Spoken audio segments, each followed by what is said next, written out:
ndeipi uri kuona wedha yacho iyi haina ball ndini zvangu ndakatonanga kumashops snow yacho ma1 amandidaiwo so ndokuti pamwe tinyatsoonana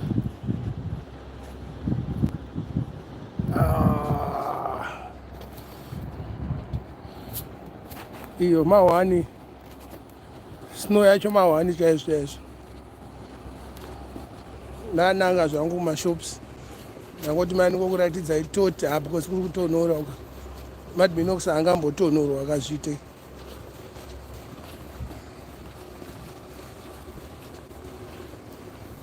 iri kutodona zvekutodaro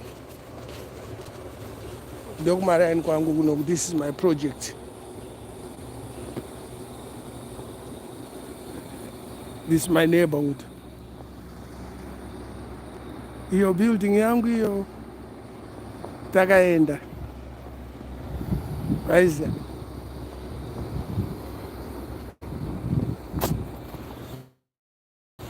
ni zvangu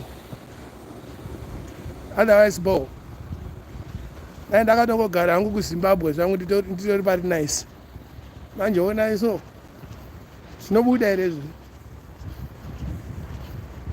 onzwa mumwe munhu achitaura kuti hanzi madminox garawo Canada ai time yangu yogara kunoku yakapfuura kudhara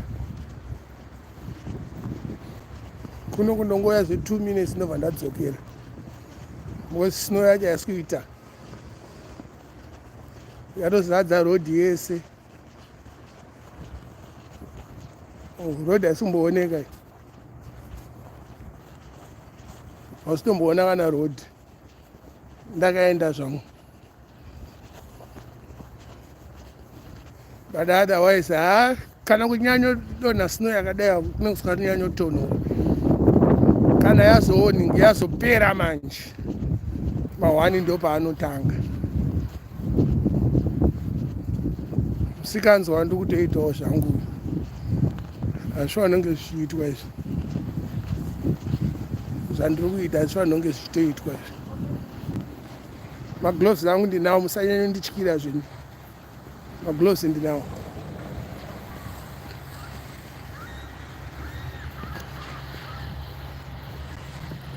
this is my Rastafari neighborhood nhasi maaccidents wobo muno mutoronto zvinokuti hai hato traffic masikati machena yaya kwakutodoka kwakutosviba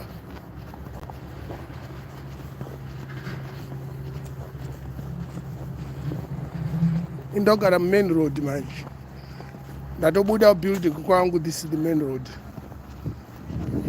this is the main road inonzi Eglinton Avenue East timashops twedutu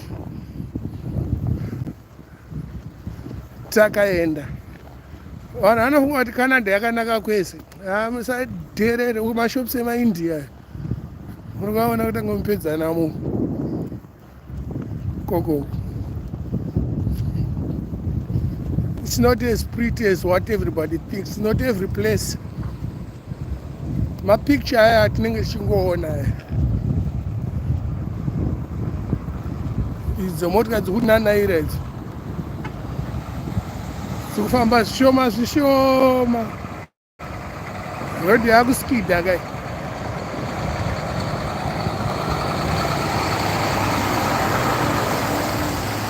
ndakatoenda zvangu kushopping kwangu mabvura ndimbotenga tumbanje twangu apo haiwa kana ndotozvitenga ndakutodzoka because kumira akuzoita manje maizviya ndakazomira hazvibude utoona mumwe munhu ari kutochikova bhasikoro wakadaiwo panda kunongwa nemusikanzwa but anyways guys ndo life yatikurarama kuno kudiaspora kungodai dikuuya kunoku but orarama upenyu wakadaiwo ngati wawinza chembere yako weiti handei panze mumbonona snow mama kana dhedhi vanokutaura ndidzorere kuzimbabwe.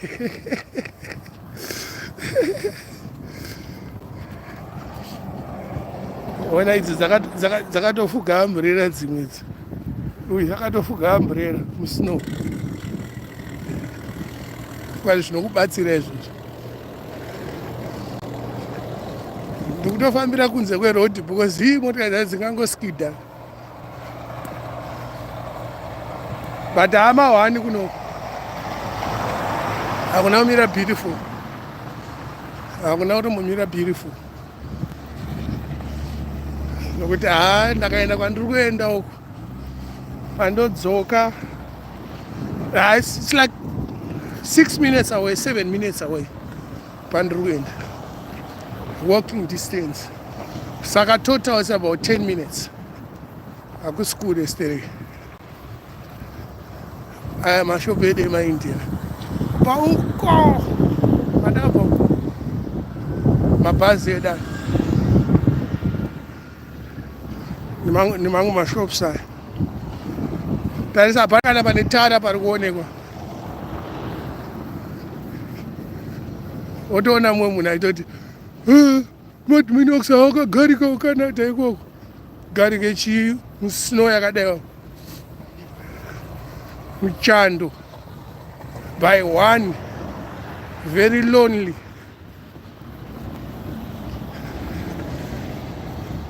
Shiri dziri apa pe. Angaiwa idzi. Dzitori pamahwani idzi. Dzafunga kuti spring time ka. Hadzina kwekuenda shiri idzi. Dzitori pamahwani. Akaipa idzi. Dzatokandirwa chikafu nemumwe munhu dzekutosvida idzi. Angaiwa idzi.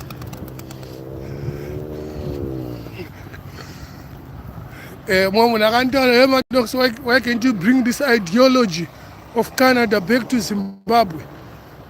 If we bring that ideology back to Zimbabwe, umo munonzi beer store. That's the only place anotenga beer muCanada. That place, hakuna kumwe otherwise kuita pub. Waiziya? Yes, aya. Tiripo zvedu takaenda. Ndakutosvika kwandiri kuenda. Pharmacy yangu Rexall.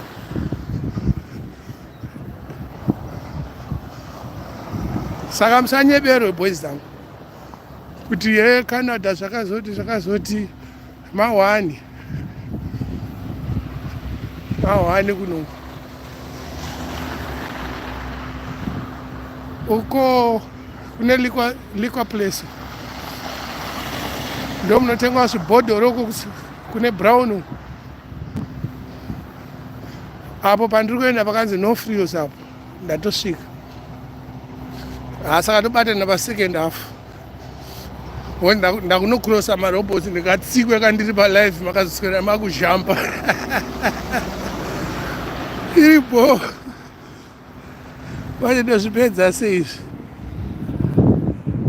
Komana.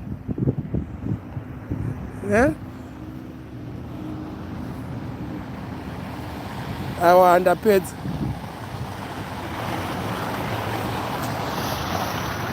Ndozvipedza sei manje. Amana zvinhu zvacho izvi. Ndanauzvijaira zvekuita live neFacebook. NeYouTube.